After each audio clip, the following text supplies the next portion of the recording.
Welcome back, everyone. This is the final episode of the FantasyLabs NHL Division preview shows, where we're going to highlight every team from every division going into the 2017-2018 season.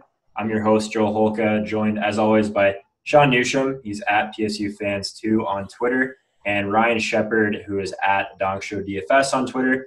Let's just dive right in, guys. We're talking Western Conference and the Pacific Division, and we're going to start right at the top with the Anaheim Ducks. So it's kind of rare that one of the main offseason acquisitions is technically a backup goalie. If they went and added Ryan Miller in free agency to kind of back up or at least hold over at one of the other spots for John Gibson, who's been a little bit banged up. They want a little bit more from him. They lost Shea Theodore to the Vegas Golden Knights. Sean, anyone else really stand out as far as the transactions? They didn't make a ton of moves, but a couple significant signings. They just lost a couple small guys like Shea Theodore. I like Shea Theodore. I think he could be a solid player. So they lost him. They brought back Francois Beauchemin from back in their from a few years ago. Then they signed Ryan Miller to be the backup goalie, which I think he should flourish in that role, honestly, because I think he'll just be ready to go. For the most part, though, you're getting the same team back from last year. The biggest question for me this year is going to be Brandon Montour. They clearly let Shea Theodore go during the expansion draft, and they have a couple guys already banged up with Sammy Vatanen and Hampus Lindholm. I think are already banged up with shoulder injuries. So going into the season, you're going to have someone like Brandon Montour, who they are very high on. You're going to have him come out, and they're going to expect him to perform going into this first season. They're going into this season here. Yeah, this team was eliminated in the Western Conference Final by the Nashville Predators.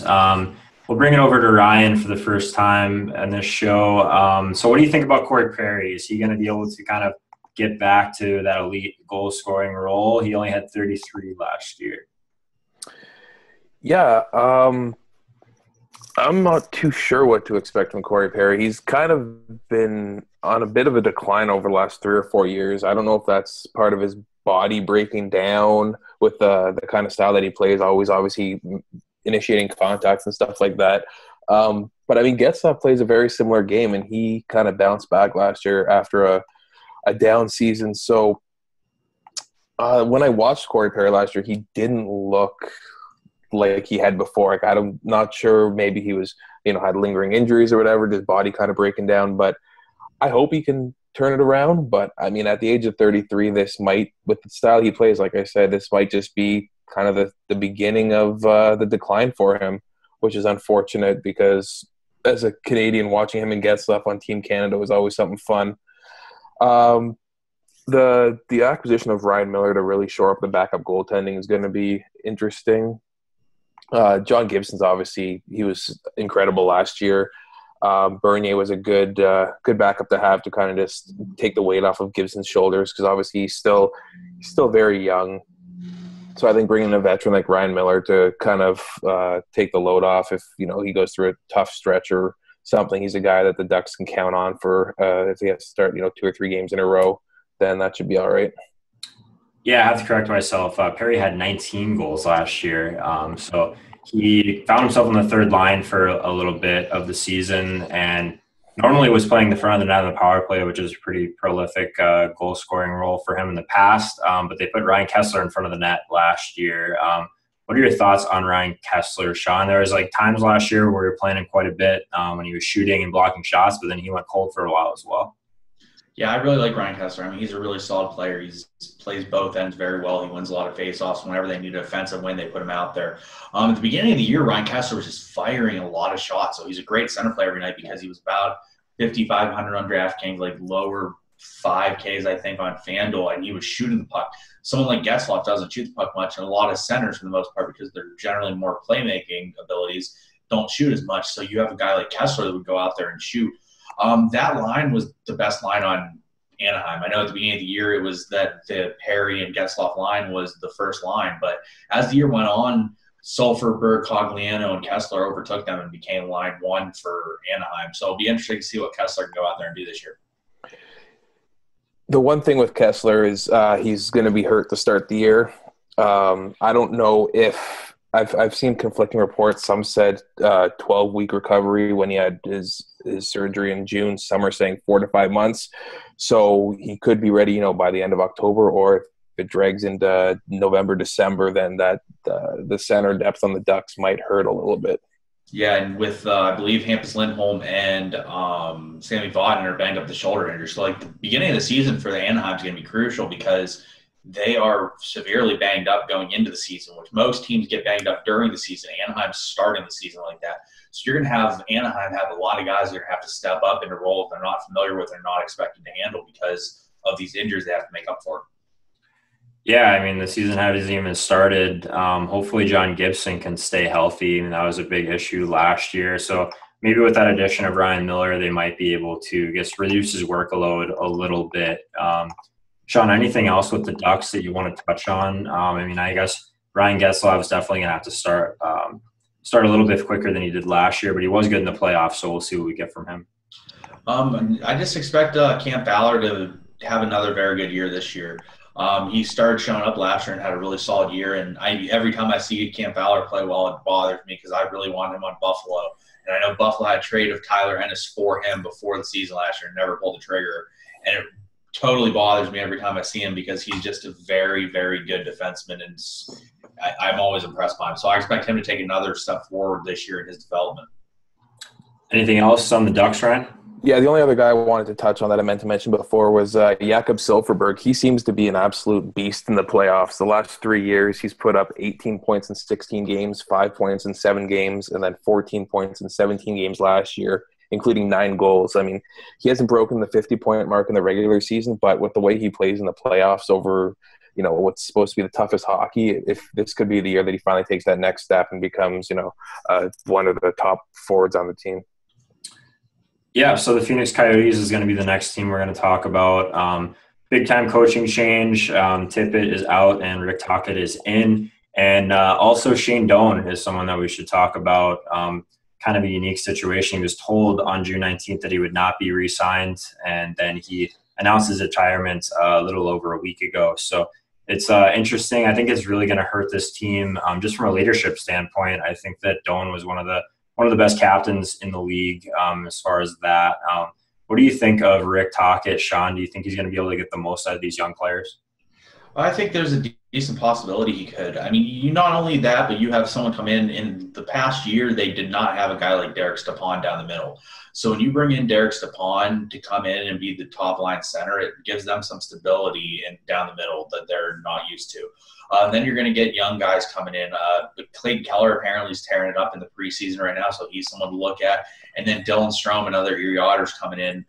He was the number 2 pick, I believe, a couple years ago, maybe number 3, and he is a very talented player. If he can come in and provide them with that type of stability down the middle, this team could surprise some people with what they have, because you look at the top couple lines, you're looking at like Max Domi, Clayton Keller, Dylan Strome, Christian Dvorak.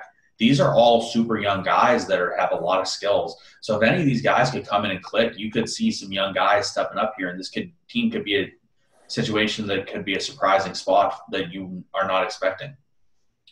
Yeah, I mean, I don't know if it can be understated, the impact of losing Doan, and then also Radim Verbata, who's been quietly one of the prolific goal scorers in the league. I think Stepan's a huge signing. It's going to be interesting with the young guys. I think Anthony Duclair had a really solid first season, and then last year kind of took a bit of a step back.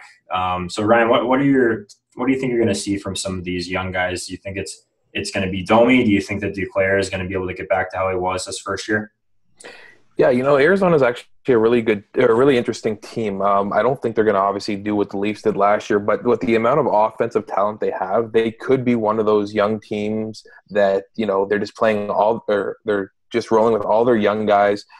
They could just surprise a lot of teams with their quick speed and their youth, and get a bunch of wins under their belt. I mean, I'm obviously not calling anything like the playoffs or anything, but with the amount of talent they have offensively, I would not be surprised if they have a lot of high-scoring games. Their defense is actually not that bad with Ekman Larson, the acquisition of Chalmerson and Jason Demers and Alex Goligoski. I feel like their top four is in pretty good shape. Ekman Larson was on on pace to be, one of the best all-around defensemen in the league 2 years ago, 20 goals, 55 points. He kind of took a little bit of a step back offensively last year, but I feel he's going to get back up to one of the best offensive defensemen in the league, and he's obviously fantastic in his own end as well.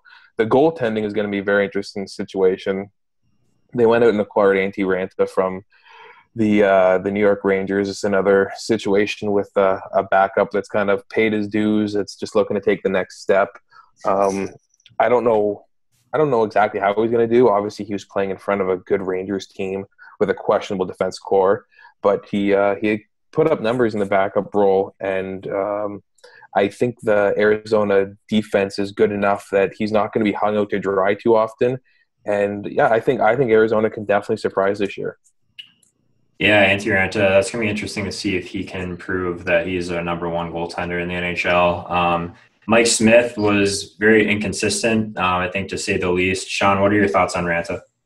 Yeah, I think Ranta is definitely an upgrade over Mike Smith. I'm not a big Mike Smith fan. I think he has too many lapses, and I think Antti Ranta proved last year he had a really good stretch with New York when he stepped in for Lundqvist, to the fact where when Lundqvist came back, he was not starting right away because Ranta was so good. So I definitely think it's an upgrade, and it's a situation where if Antti Ranta can come in and do what he was doing during that stretch, he could be a very solid addition to Arizona. And I think they upgraded pretty much everywhere on their roster. You look through their roster, and it's not everybody that was there is returning that you think are great players, and they're returning they're bringing in some new young guys that could step up. So I think Arizona definitely has a chance to get some wins under their belt with Antti Ranta in that. Yeah, I'm a little bit biased, but I think that they have a good chance to be better than they were last year for sure. So you mentioned Mike Smith. That'll bring us into the next team, the Calgary Flames. They did sign Smith, so they hope that he's the answer in goal for them. There's a little bit of optimism around this Calgary team. They've made the playoffs twice in the last 3 years. So what's your thoughts just overall on this Calgary team, Ryan? Yeah, they're actually not that bad. Their forwards are really progressing nicely. Guys like Johnny Gaudreau obviously missed a bit of time last year with his broken hand, but he's proven to be one of the better offensive players in the league despite his very small stature. He can maneuver his way around. All their top players are obviously young. Sean Monahan looks fantastic. Guys like Matthew Tkachuk stepped in a pretty solid role, getting almost 50 points last year. They're definitely one of the teams that are going to be looking to take another step forward. Their defense is solid. They acquired Travis Hamonic in the offseason. He was one of the guys that I was hoping the Leafs would acquire. Solid second pairing defenseman, right hand. He's really rounds out their top four, which is one of the best top fours in the league with Giordano, Hamilton, Brody, and Hamonic. I feel like their top four is going to be put to the test this year because they do have Mike Smith in net. And he is getting up there in age, and I feel like a lot of the seasons in Arizona where he did put up great numbers were due to Dave Tippett's defensive system, not allowing many shots, and obviously the ones that did go through were from the perimeter. They also they have two brand new goalies again this year, just like they did last year, but this time it's Smith and Eddie Lack. Neither goalie looks to be that great this year. Eddie Lack was a guy that I was always looking to step up and be a starter somewhere. He might end up doing that this year by default if Smith continues to decline due to his age, even though they signed him to that big free agent contract. Yeah, Smith, he was not terrible last year as far as his save percentage was .914, so that's not completely terrible. So, Sean, what do you think about the defense? Will it live up to its potential? They definitely have a decent top four. Yeah, their top four is really solid. I mean, they backed up the truck for Travis Hamonic. You don't see teams give away a first, a second, and another conditional second to bring in a guy unless that guy's a really solid player. So their back four is pretty solid. I don't really understand the Stone signing for full 3 point whatever million a year for the third pairing. It's kind of a weird sign to me. They need someone like Sam Bennett to take another step forward. They need him to progress even more from what he was doing last year. Their goaltending situation is just not the best. They bring in a guy like Eddie Lack, who's proven to not be able to get the job done with Carolina. They bring in a guy like Mike Smith, who's over the hill, in my opinion, and has some massive issues. So they keep bringing in new goaltenders, but that's because every time they bring in guys, they're just not very good. So I think they're going to struggle in goal this year because they just don't have the talent there. But the rest of the team is solid. I wouldn't say it's a great roster or anything, but it definitely is a solid team with no glaring weaknesses in most spots. But when you look at like top lines and you see a guy like maybe Michael Furlan's going to be on the top line unless other people can supplant him like Brower or Bursting or something like that, they do have a few spots that they need someone to step into and be able to fill. Yeah, one guy that I wanted to throw out there is Mark Jankowski. He was the 21 overall pick in the 2012 draft, but he played 4 years of college hockey for Providence. So he had a really good season last year in the American League, 27 goals, 29 assists. So I think that he's one that could probably push for a role in training camp. Is there any other prospect that stands out to you, Ryan, that you've been keeping an eye on? Not particularly this year, actually. I feel like their top 9 is looking relatively set with a lot of their younger guys kind of being established now, and just kind of rounded out with some veterans. The back end, obviously, with Michael Stone back there, it's really just kind of the number 6 spot that's up for grabs. There's not really anyone other than Jankowski that I think has a chance to make much of an impact. All right, well, let's move on to the Edmonton Oilers. Pretty high expectations for this team. I mean, they're one game within reaching the Western Conference Final last year. Obviously, McDavid won the Hart Trophy. He had 100 points, 30 goals, 70 assists. So what are your thoughts on Draisaitl? Sean, we'll start with you. I mean, he was 8th in the league in scoring last year. Do you think that he can repeat that, especially if he's playing with McDavid?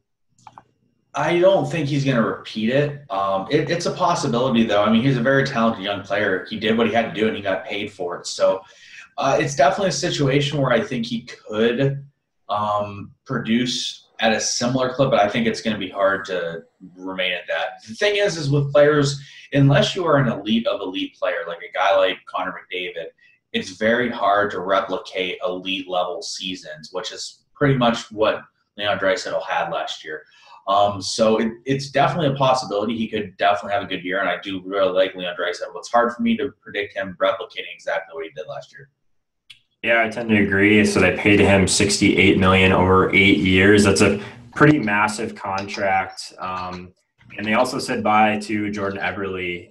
So interested. We touched on it a little bit in one of the other shows. But Ryan, what's your overall thoughts on this team without Eberle this year?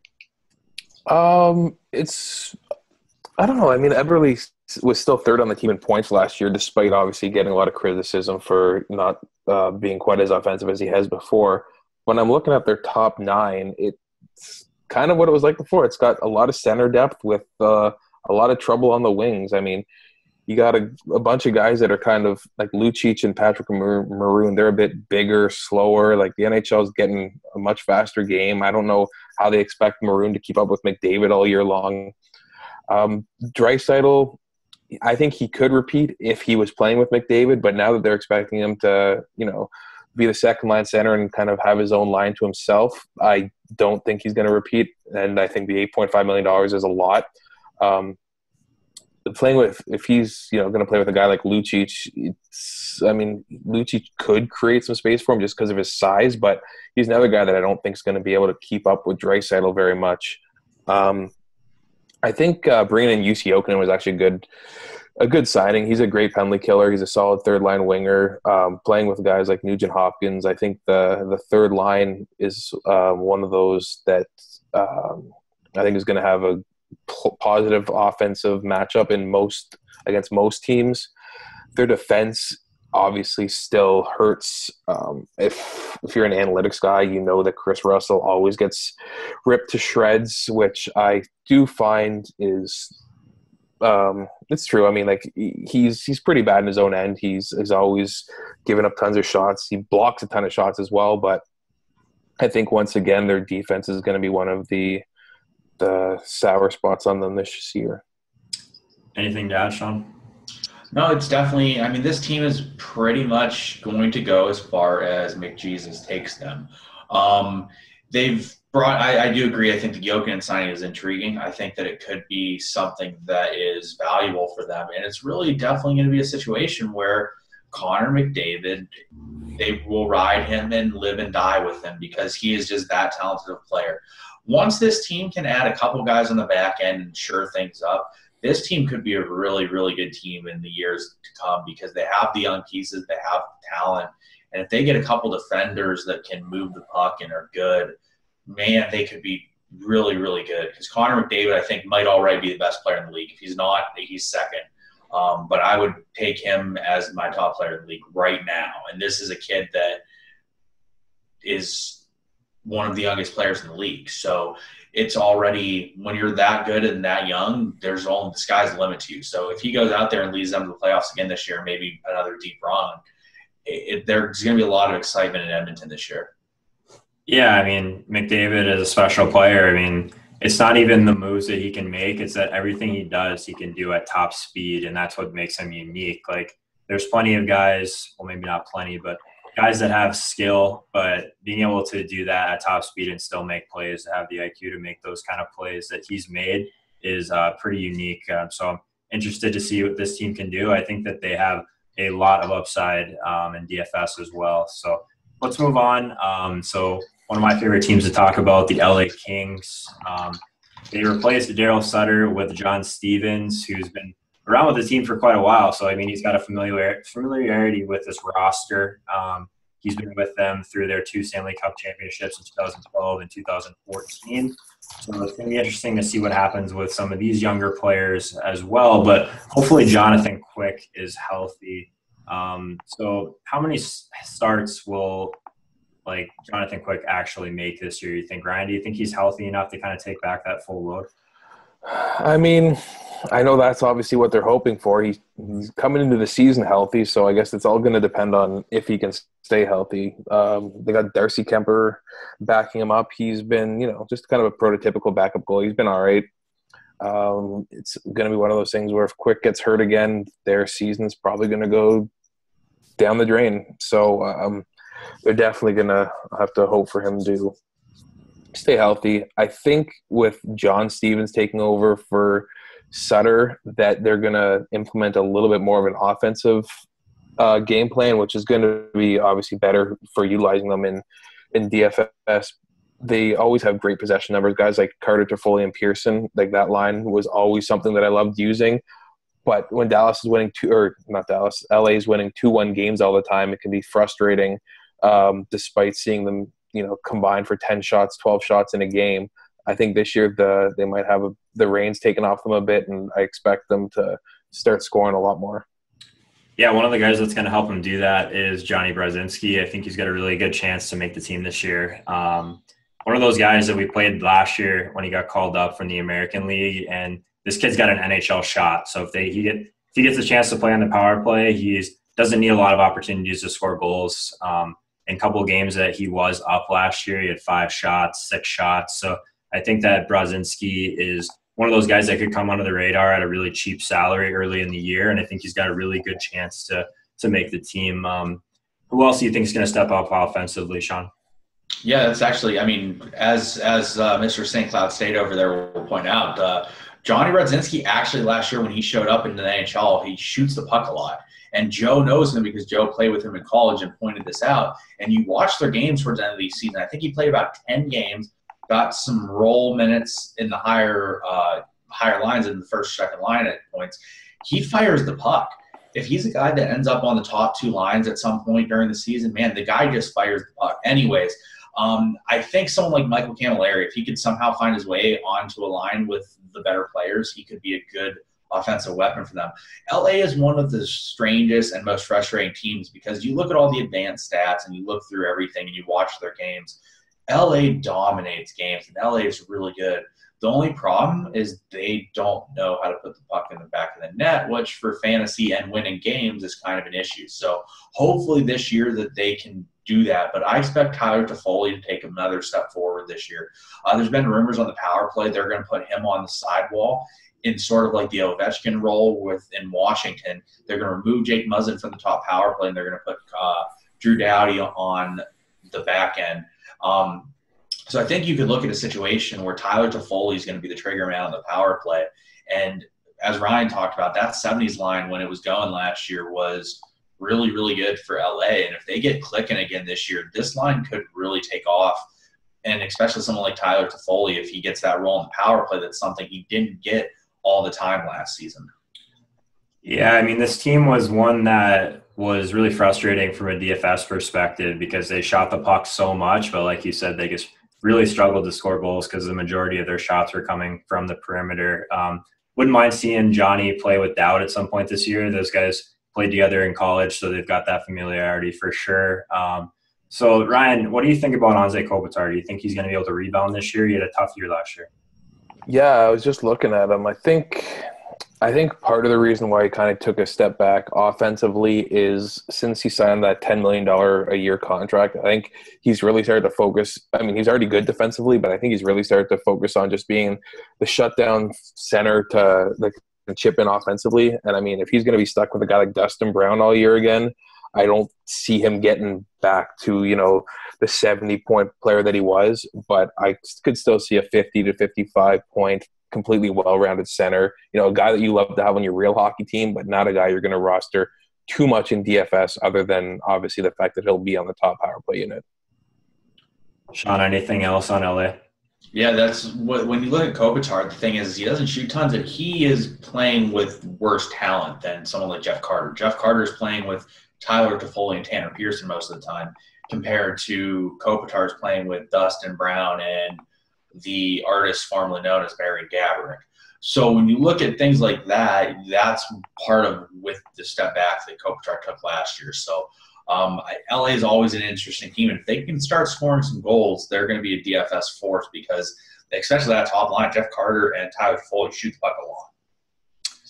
Yeah, this is going to be an interesting team to watch. Probably one of those teams that is going to have a lot of value as well if they can start scoring some goals. So moving on, the San Jose Sharks. We know they have Brent Burns. We know they have Joe Thornton. We know they have Martin Jones in net. But what is the role going to be as far as the depth? They're losing their all-time leading scorer, Patrick Marleau. Who are you looking to kind of take over that role, Ryan? One guy that I would love to see get a role in the top six is Timo Meier. He's got a lot of offensive talent, and when you watch him play, he has shown flashes despite getting stuck in the third line, fourth line with very little power play. Coming into last season, I was actually liking the Mikkel Bodker signing that they had, but he was very disappointing last year. He was kind of up and down within the top six and the bottom six. I don't know if he'll be able to carve out a role in the top six this year with Marleau gone.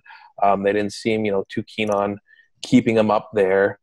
But I think even though it's kind of been the changing of the guard the last couple of years, this is really Pavelski's team and Logan Couture's team. And I expect them, along with Brent Burns, to be leading the way and with their veteran leadership and goal-scoring abilities. Yeah, so I think that's a really good point as far as guys that could kind of step up for him. Can Joe Thornton and Thomas Hertl stay healthy was another question I have. What are your thoughts on that, Sean? I think it's definitely possible. I mean, Joe Thornton's definitely getting up there in age, but they re-signed him, gave him an $8 million contract for this year. And the thing is what people don't understand with Joe Thornton is people think that because San Jose struggled or whatnot in the past years that it's him. But you look at the advanced stats and you watch him play, and Joe Thornton is still playing at an elite level. Granted, not as good as what he once was playing at, but he's still playing at a very high level. In terms of Hertl as well, I know he's had his injury issues, but the thing is with San Jose is they have decent depth. So when someone like that goes down, they have some decent players to come up and step up, like Jonas Donskoy and Jannik Hansen. Players like that can step into those roles and perform. I think the biggest person for me is also, as someone Ryan mentioned, was Timo Meier. He shoots the puck a decent amount. If he gets the top line minutes, which is definitely a possibility, and plays with Joe Thornton and Joe Pavelski, he could really flourish in that role, and he could start out the season really cheap on both sides because he wasn't getting those minutes before. But this is a guy that shoots the puck with a guy that creates like Joe Thornton. He could be an absolute force in fantasy at a super cheap price to start the season. Yeah, I mean, the division in general is just getting better. I mean, obviously you have Anaheim, but teams like Edmonton and Calgary, it's definitely improving. So Ryan, do you think that the Stanley Cup window for this team is closing, or is it already closed?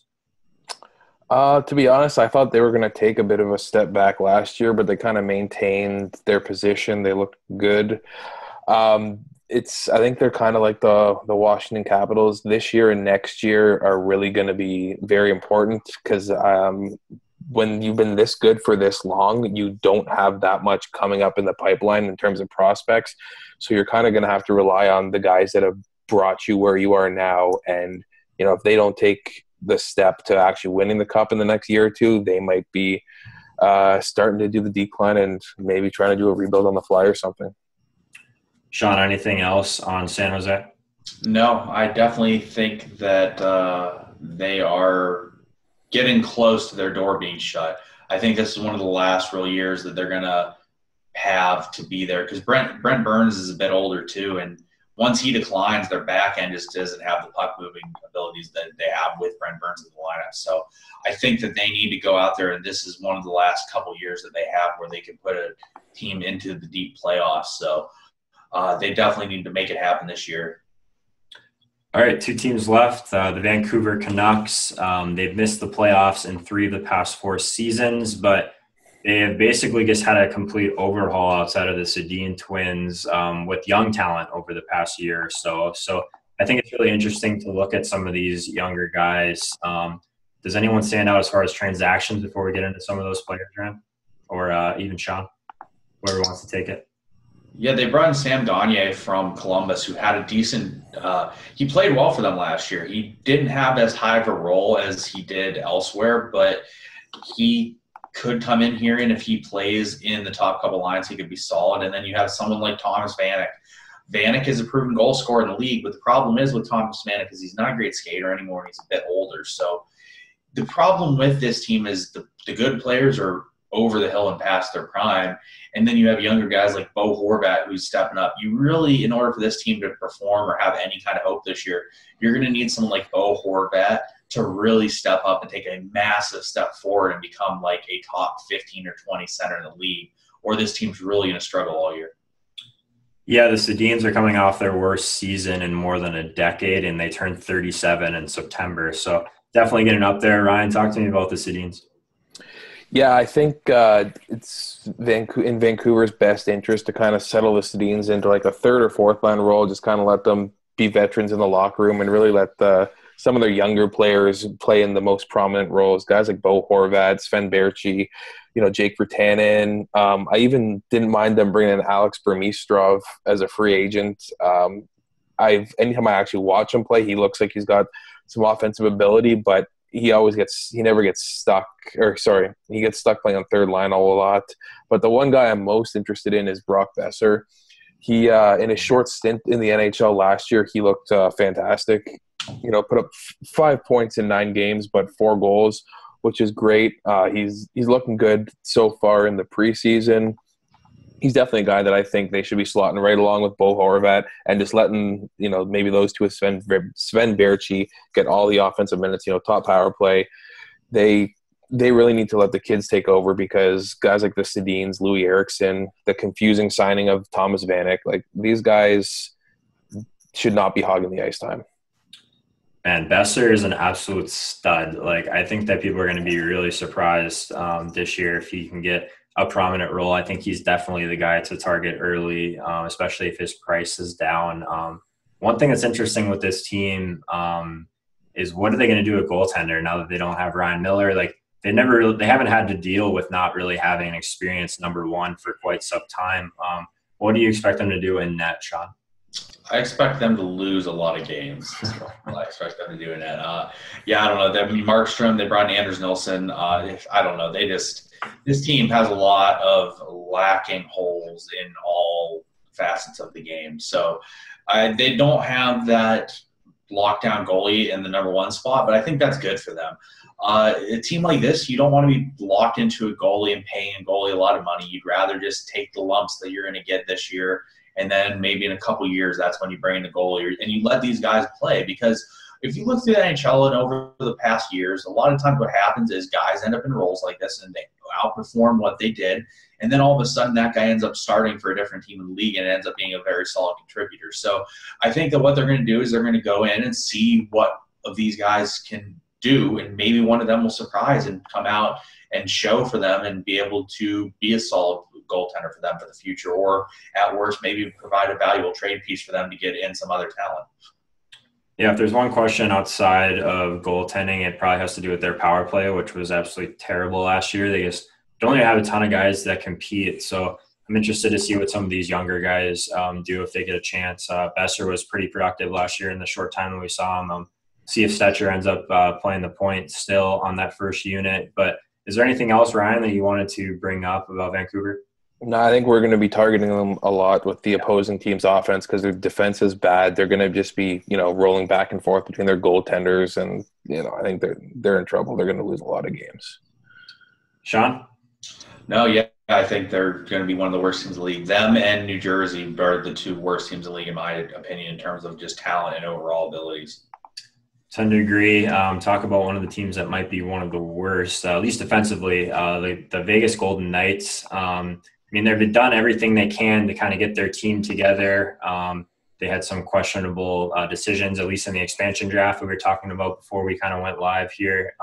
So it's kind of a weird, I guess, blend of experience and youth that I think that they're going to struggle a bit as well. So how much can they really rely on Marc-Andre Fleury, Ryan? Well, I don't know how happy they'll be doing it, but they will certainly be relying on him a lot because they had an opportunity to draft some incredibly good young defensemen. And in my opinion, when I was, doing just a quick mock of the expansion draft, I had them projected to be, one of the top 10 young defense cores, but they went out and made deals to avoid taking some of these young players. And the defense that they're going to be rolling out looks like it could be one of the worst in the league. And, Fleury's been known for being a great regular season goalie, but that was on a cup contending Pittsburgh Penguins team. He's getting up there in age. I think they're going to be in trouble defensively. Yeah, so as far as their decor, Sean, so I know you're a big fan of Shea Theodore. Do you think he's going to be one of those guys that steps up for this core? He's going to have to be. They just don't have any options. You look down the D lineup and you see like Nate Schmidt. I like Nate Schmidt. The rest of the guys are just a bunch of hodgepodge people that have been like third defensive pairing players in the league. Shea Theodore, at least, is a young guy who's 22. He has some offensive ability. So I think what's going to happen is Shea Theodore is going to come out and play top power play line, play important minutes, and that's at least going to be valuable from a DFS perspective. So the thing with Vegas is everybody's going to be stacking against Las Vegas a lot because when you look up and down the roster, both the offensive players they drafted and the defensive players they drafted, this team's not going to stop the puck very much from being shot in their net. So you're going to be watching and paying attention to a lot of Vegas games, whether it is their team or the other team, but also some of their offensive players that they have and their attacking players are very strong and have abilities to go out there and perform. Like they brought in Vadim Shipachyov from the KHL, and he lit up the KHL last year and had 76 points in 50 games. He's going to come in and probably be the top center on this team, and he could be a guy that's going to be super low owned and nobody's going to know anything about him because he is not a young guy, but nobody knows him because he's not from the NHL yet. He probably is going to play with a guy like James Neal, who also doesn't play defense, but this is a guy that shoots the puck a lot. So you're going to be targeting Las Vegas a lot, and maybe even on days when Las Vegas has a weaker opponent, you might end up being able to play a lot of Las Vegas guys at a discount. Yeah, do you think there's a chance? He's 30 years old. Do you think there's a chance that he can make as smooth a transition as someone like Antero Panarin did a couple of years back? I'll ask that to you, Ryan. Do you think that he has a chance to make that same kind of transition? I don't think he's going to put up, 75 points because he's not going to be playing with a guy like Patrick Kane or Jonathan Taves. But you know what? I think he has a very good chance to lead his team in points. I don't know too much about him other than obviously what you read about what he's done in the KHL, but he's still going to be playing with some very talented offensive line mates. Not sure what the lines exactly are going to be, but there's a lot of offensive talent there. I think one thing early in the season that's going to be interesting that a lot of people are going to be targeting Vegas with the opposing skaters, but there's a lot of offensive talent on this team, and I think using Vegas players is going to be a good strategy. I mean, sites don't have DraftKings and FanDuel don't have plus minus anymore, and so if they lose 6-5, it doesn't matter. They're going to get still a lot of offensive goals and points. One guy that's interesting that I've been looking, he kind of came up through the Detroit Red Wings system, is Timo Pulkkinen. He has an absolutely wicked shot, but never gets any sort of offensive role. He put up 30 and 34 goals as like a 21-year-old in the AHL. He's got definitely offensive ability, and coming into a team like this, he might finally get a role in the top, I'd say probably top 9, maybe second power play unit. And you might see him finally be able to put the puck in the net at the NHL level. That's really good stuff. I like what you guys both said about kind of the ownership on this team. Sean, is there anything else you wanted to touch on before we get out of here, before we pick our division winner? No, yeah, like Ryan said, like you look at the roster and there's guys that score goals in the NHL. Jonathan Marchessault, David Perron, James Neal. These are guys that score goals in the NHL. So this team could definitely come out there, and there could be fireworks in the games. And what happens with teams like this is they are worse teams than who they're playing, so the prices are not going to be adjusted properly. So you could end up finding Vegas players at a massive discount to what they should be just because they don't win games. But I don't care if the team wins a game. If they score 4 goals, I'm still more than happy to take shares of their top players. For sure. Yeah, I mean, this is going to be probably a rough first season for them, at least in the win column, but it still might be a decent place to attack in DFS for sure. So my division winner is going to be the Edmonton Oilers. Ryan, tell me I'm wrong. I unfortunately can't, because that's who I was going to take. I would have, if they had a goaltender, I would have wanted to take Calgary as a dark horse, because I do like their depth up front and their top 4 defensemen. But yeah, I think it's going to be Edmonton. I think they're going to take another step forward. McDavid's going to probably put up another 100 points. They don't think they can ride Cam Talbot quite like they did last year, because the fatigue was starting to show. But I don't know. I don't think Anaheim's going to win it again. Sean? Yeah, I'm going to go with the Kings. I think the Kings rebound this year if they can stay healthy and that top line can go nuts. I always loved the LA Kings, and they have cost me a lot of money in previous years. So I'm hoping that they can come out and actually score some goals this year instead of just struggling mightily to do that. Yeah, I love the Kings call. That would have been my second team that I would have picked for sure. All right, I think we can go ahead and end it there for the Pacific Division. This kind of wraps up our team previews as well. Be sure and follow Sean on Twitter at PSUFans2. Ryan is at DongShowDFS. You can follow me on Twitter at Joe Holka. Thanks for hanging out with us, guys. Can't wait to get things rolling for the NHL season, and we'll talk to you guys soon.